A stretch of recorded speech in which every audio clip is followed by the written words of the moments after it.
তোমার বিয়ে হয়েছে 6 বছর হলো, তবু ডালটাও ঠিক মতো ফোটাতে পারো না। কাল রাতে ডাল নেধেছিলে নাকি হলুদ জল? হ্যাঁ, মা, কাল ডালে একটু বেশি জল পড়ে গেছিল, পরের বার ঠিক করে দেব। আপনি একটু বলে দিলে আমি শিখে নিতাম। আমি তো চেষ্টা করছি মা, একটু ভুল হয়ে যায় মাঝে মাঝে। 6 বছর ধরে চেষ্টা করছো? আমি যখন এই বাড়িতে বউ হয়ে এসেছিলাম, 6 দিনের মধ্যে সব শিখে নিয়েছিলাম। আর তুমি আমার ছেলেটাকে ঠিক মতো খাওয়াতেও পারো না। লজ্জা করে না তোমার? আমি তোমার শাশুড়ি, আমাকে শ্রদ্ধা করতে শেখো আগে। রান্না তো পরের কথা। মা, আমি আপনাকে শ্রদ্ধা সত্যিই করি, কিন্তু আপনি যখন এভাবে চিৎকার করেন আমার ভয় লাগে। আমি এই বাড়ির বউ তো, পর তো নই। একটু ভালোবাসা পেলে আরো ভালো করে কাজ করতে পারবো। তুমি বাপের বাড়িতে গিয়ে ভালোবাসা নিও, আমার বাড়িতে কাজ করতে হবে। নইলে দরজা খোলা আছে, চলে যাও। এখন কবিতাকে ডাকো, ওর সাথেও আমার কথা আছে। ওই মেয়েটাও কম না। তোমরা 3জন মিলে আমার জীবনটাকে নষ্ট করছো। মা, কবিতা তো সকাল থেকে পুরো বাড়ির কাপড় কাচ্ছিল একা একা। আপনি কি একবারও ভেবে দেখেছেন মা, ও কতটা পরিশ্রম করে? তো আমি কি করব? কাজ তো করতেই হবে। তোমাদের এত আহ্লাদ কেন বুঝি না বাপু। যাও, কবিতাকে ডেকে পাঠাও। আর শোনো, কালকের মতো রান্নায় যদি আবার গোলমাল হয়, তাহলে তোমাকেও ভাত খেতে দেব না, বুঝলে? নেহা, তুই কি কখনো ভেবেছিস যে আমাদের জীবনটা এমন হবে? আমি বিয়ের আগে তো ভাবতাম শ্বশুরবাড়ি মানে নতুন পরিবার, ভালোবাসা পাবো। কিন্তু এখানে তো আমি চাকরানির চেয়েও খারাপ। সারা দিন আমাকে শুধু গালি দেয়। দিদি, আমি তো মাত্র 1 বছর হলো এসেছি এই বাড়িতে, কিন্তু মনে হচ্ছে যেন এক যুগ কেটে গেছে। সকালে উঠে কাজ, দুপুরে কাজ, রাতে কাজ, আর মাঝখানে মায়ের চিৎকার। গতকাল আমাকে বলেছেন আমি নাকি বেশি বেশি খাই। বেশি খাই মানে? তুই তো নতুন, আমি 3 বছর ধরে এই অবস্থায় আছি। আমার স্বামীকে বললাম, সে বলল মায়ের কথা শোনো। এখন তুই বল, এটা কি কোনো জীবন? দিদি, আমি একটা কথা বলি, আমার লোকটাও কিছু বলে না। এভাবে কতদিন সহ্য করব বলো তো? আমরা 3জনই একা একা ভুগছি। পূজাদি কোথায়? পূজাদি রান্নাঘর গোছাচ্ছে এখনো। দিদি সবচেয়ে বেশি সহ্য করে এই বাড়িতে, তবু দিদি কখনো ভেঙে পড়েনি। দিদি, আমি একটা কথা বলবো? গতকাল রাতে আমি খুব কেঁদেছিলাম। আমার মনে হচ্ছিল বাড়ি ছেড়ে চলে যাই। নেহা, এভাবে বলিস না। আমরা আছি, তুই একা নোস। তোমরা দুজন জেগে আছো, ভালো হয়েছে। আমি একটা কথা বলবো। আজকে মা আমাকে বলেছেন আমি 6 বছরে একটা সন্তান দিতে পারলাম না। পাড়ার লোকের সামনে এই কথাটা বলে মা আমার মন ভেঙে দিয়েছে আজকে। দিদি, তুমি কেঁদো না দয়া করে, আমরা আছি তোমার পাশে। আমি তো তোমাকে দেখে অবাক হই দিদি, তুমি কিভাবে এতদিন এভাবে টিকে আছো এই বাড়িতে। দিদি, পাড়ার লোকের মধ্যে কারা ছিল? মানে ওই পাশের বাড়ির কমলা কাকি? ওরা তো এমনিতেই আমাদেরকে নিয়ে কথা বলে। একদিন মা বুঝবেন, কিন্তু আমি আর পারছি না। আমি একটা সিদ্ধান্ত নিয়েছি। কি সিদ্ধান্ত দিদি? তুমি কি চলে যাবে একা একা? কোথায় যাবে? আমিও মাঝে মাঝে ভাবি, কিন্তু বাপের বাড়িতে গেলে লোকে কি বলবে? আমি ভেবেছি কবিতা, অনেক ভেবেছি। আমরা 3জন একসাথে যাব। আমরা 3জন মিলে একটা নতুন কিছু শুরু করতে চাই।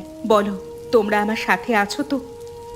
দিদি, আমরা 3টে মেয়ে একা বাইরে থাকবো, লোকে কি বলবে? আর খাবোই বা কি? তুমি রান্না করতে পারো ভালো, কিন্তু রান্না করলেও তো নানান উপকরণ লাগে। কবিতা, ভয় আমারও লাগছে, কিন্তু তুই একটা কথা ভাব। এই ঘরে থেকে তুই কি সুখে আছিস? এটা কি কোনো জীবন? আমরা এমন একটা জায়গায় যাব যেখানে কেউ আমাদের অপমান করবে না। দিদি, আমি তোমার সাথে আছি। আমি আর এই ঘরে থাকতে পারবো না। দিদি, আমার যে খুব ভয় লাগছে। আমি কখনো একা কোথাও থাকিনি। বাইরের পৃথিবী কেমন হয় আমি তা জানি না। আমরা খাবো কি, থাকবো কোথায়? যদি কেউ সাহায্য না করে তাহলে কোথায় যাব দিদি? নেহা, তোর ভয় পাওয়াটা স্বাভাবিক, আমারও ভয় লাগছে। কিন্তু একটা কথা ভাব, এই ঘরে প্রতিদিন অপমান সহ্য করে চোখের জল লুকিয়ে রাখা, এটা কি কোনো জীবন? কিন্তু দিদির লোকে কি বলবে? বলবে 3টে বউ শ্বশুরবাড়ি ছেড়ে পালিয়েছে। আমার বাবা মা কি ভাববেন? তারা তো আমাকে বলেছিলেন শ্বশুরবাড়িতে মানিয়ে নাও। তাই তো বলছি, বাবার বাড়িতে যাব না। আমরা 3জন নিজেরাই থাকবো, নিজেদের পায়ে দাঁড়াবো। গ্রামের বাইরে 3টে বড় গাছ আছে, মনে আছে? সেখানে আপাতত আশ্রয় নেব, তারপর কাজ খুঁজবো। তুই কি আমাকে বিশ্বাস করিস? করি দিদি, কিন্তু একটা কথা বলি, যদি রাতে কোনো অচেনা লোক আসে, আমরা 3টে মেয়ে, কে দেখবে আমাদের? নেহা, এতদিন কে দেখেছে আমাদের? এই ঘরে থেকেও তো কেউ দেখেনি। আমাদের স্বামীরা, যাদেরকে আমরা সব থেকে বেশি ভরসা করেছিলাম, তারা পর্যন্ত আমাদের দেখেনি। মা তো দেখবেনই না। তাহলে এই ঘরে থেকে লাভটা কি ছিল? ঠিক আছে দিদি, চলো।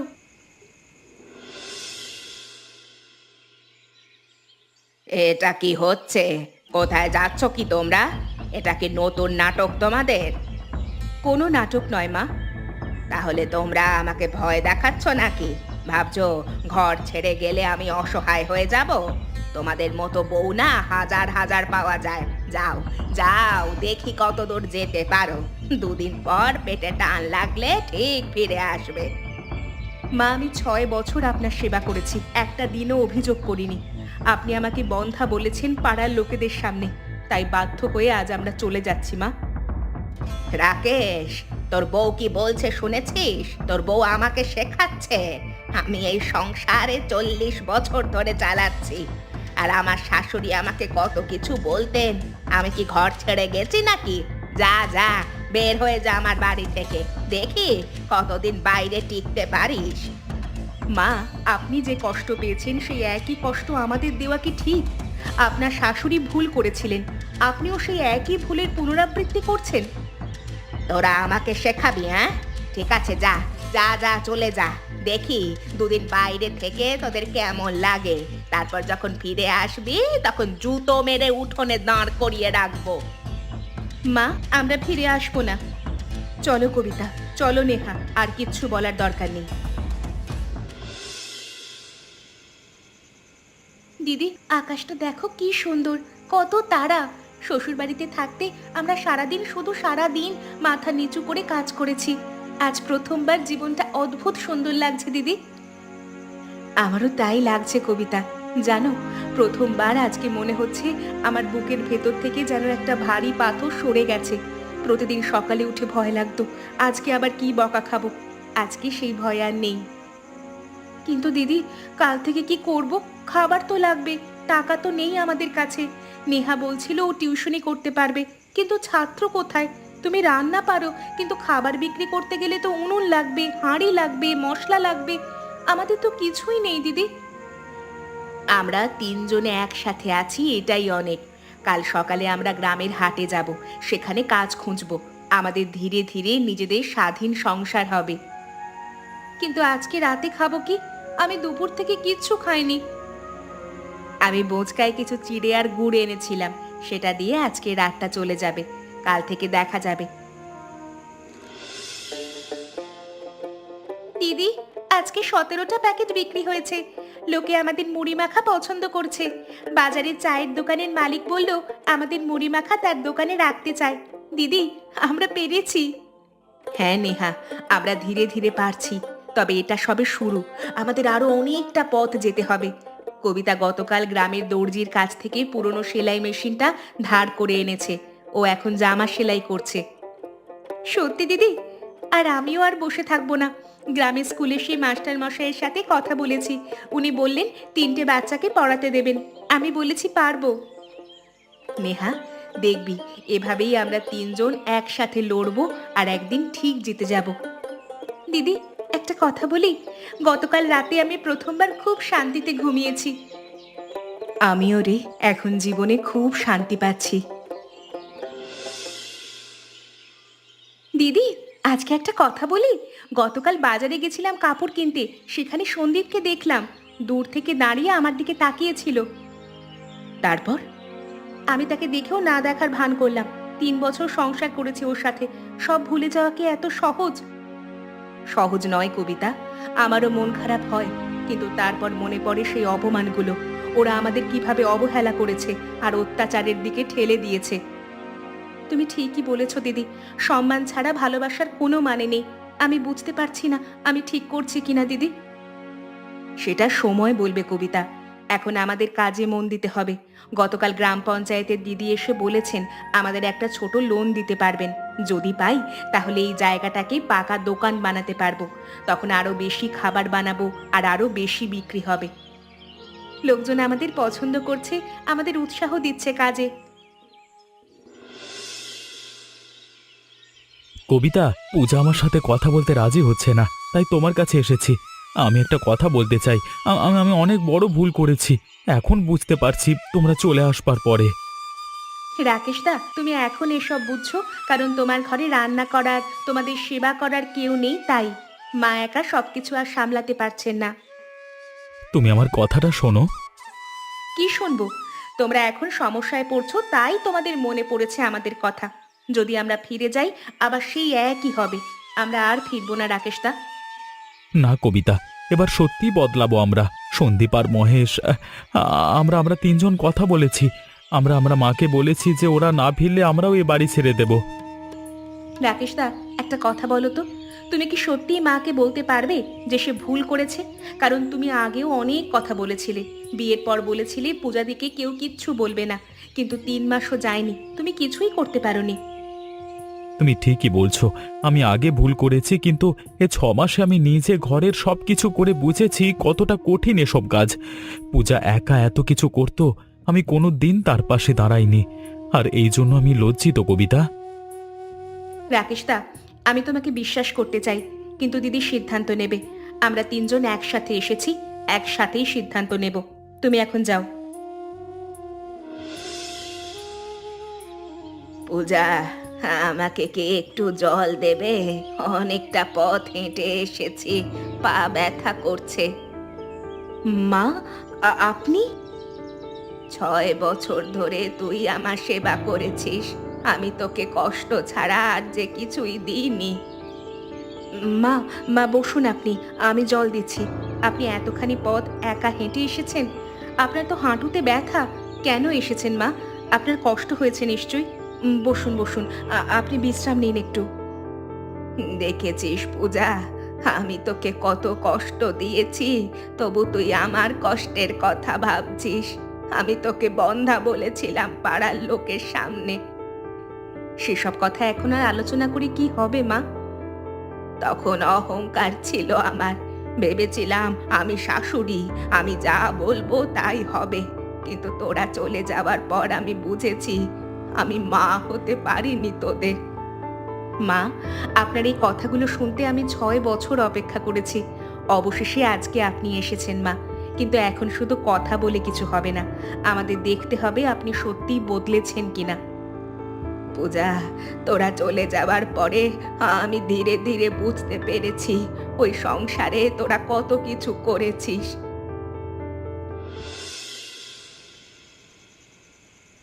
কবিতা, মা আজকে কাঁদছিলেন।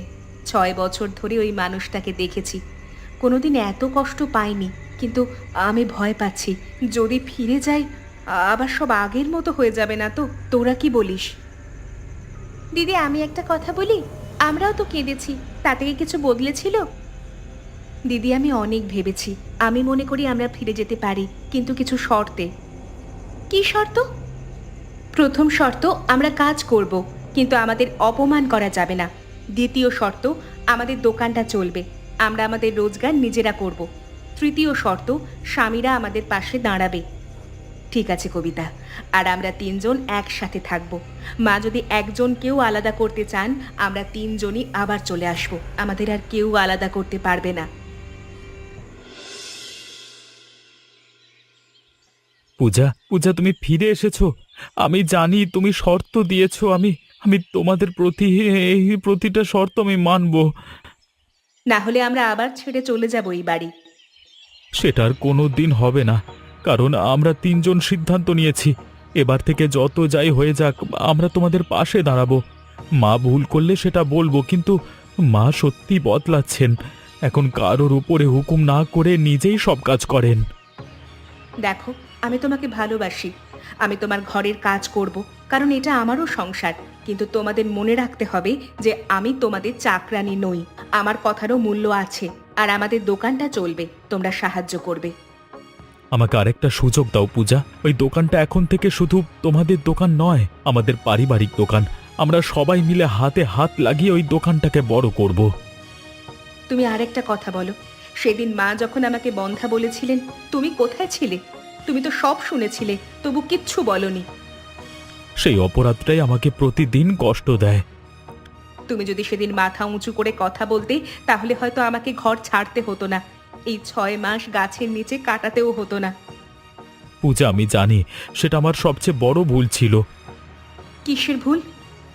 আসলে আমি ভয় পেয়েছিলাম, কিন্তু এখন বুঝেছি ভয় পেতে গিয়ে আমরা তোমাদের হারিয়েছি। আমি যে বদলে গেছি সেই বিশ্বাস আমি ফিরিয়ে আনবো পূজা। শুধু শুধু আমাকে একটু সময় দাও। ঠিক আছে, সময় দিচ্ছি, তুমি নিজেকে প্রমাণ করো। পূজা, পূজা, আজকে তোর হাতের পায়েসটা অসাধারণ হয়েছে। সত্যি বলছি, আমি 40 বছর ধরে পায়েস বানাই, কিন্তু তোর মতো এত সুন্দর হয় না কোনো দিন। তোমার বাকি বৌমারাও অনেক ভালো ভালো কাজ করছে। সেজন্যই আমি আমার বৌমাদের নিয়ে সত্যি গর্বিত। এমন বউ না যেন ওপরওয়ালা সবার ঘরেতে ঘরেতে দেয়, শুধু আমার মতো শাশুড়ি যেন আর কারোর ঘরে না দেয়। মা, আমি সারা জীবন এটাই চেয়েছিলাম যে আপনার কাছে আমরা একটু ভালোবাসা পাবো। আপনাকে অপমান করার ইচ্ছা আমাদের কোনো দিন ছিল না। আমি জানি পূজা, তুই ক্ষমা করেছিস কারণ তোদের মন অনেক বড়। আমি তোদের 3 জনকে এত কষ্ট দিয়েছি, তবু তোরা আমাকে ফিরিয়ে নিয়েছিস। আমি একটা কথা বলবো? হ্যাঁ, বলুন। আমার শাশুড়ি আমাকে যে কষ্ট দিয়েছিলেন, আমি সেটা তোদের ওপর করে ভেবেছিলাম এটাই নিয়ম, বউ মানেই অপমান সহ্য করবে। কিন্তু তোরা আমাকে শিখিয়েছিস বউ মানে তাকে সম্মান জানিয়ে বাড়িতে রাখতে হয়। মা, আমি বুঝতে পেরেছি আমাদের সংসারটা এখন আর আগের মতো নেই, বদলে গেছে। এই বদলানোটার দরকার ছিল। এখন থেকে আমরা সবাই মিলে এই বাড়ি এবং আমাদের দোকান একসাথে সামলাবো। আর একটা কথা বলি, ওই 3টা গাছের নিচে আমি গতকাল গেছিলাম। ওখানে তোদের দোকানটা এখন কত বড় হয়েছে, কিন্তু আমি ওই জায়গাটা দেখে শুধু ভেবেছি কত কষ্টই না পেয়েছিস তোরা, আর সেই অপরাধ বোধ আমি সারা জীবন বয়ে বেড়াবো। মা, যা হবার তা হয়ে গেছে, সেটা তো আর বদলানো যাবে না। কিন্তু আমরা অতীতে যে ভুলগুলো করেছি সেই ভুলগুলো আর ভবিষ্যতে করব না, এবং আমরা সবাই একসাথে মিলেমিশে হাসতে খেলতে থাকবো। আমি একটা প্রতিজ্ঞা করছি, বাকি জীবনটা আমি তোদের 3 জনের মা হয়ে কাটাবো। আর তোমরা দেখলে তো শাশুড়ি বৌমার আদর্শ সম্পর্ক কিরকম হওয়া দরকার। শাশুড়ি বৌমার মধ্যে যদি এমন সম্পর্ক না থাকে, তাহলে সংসার ভেঙে যাবে, এটাই নিয়ম।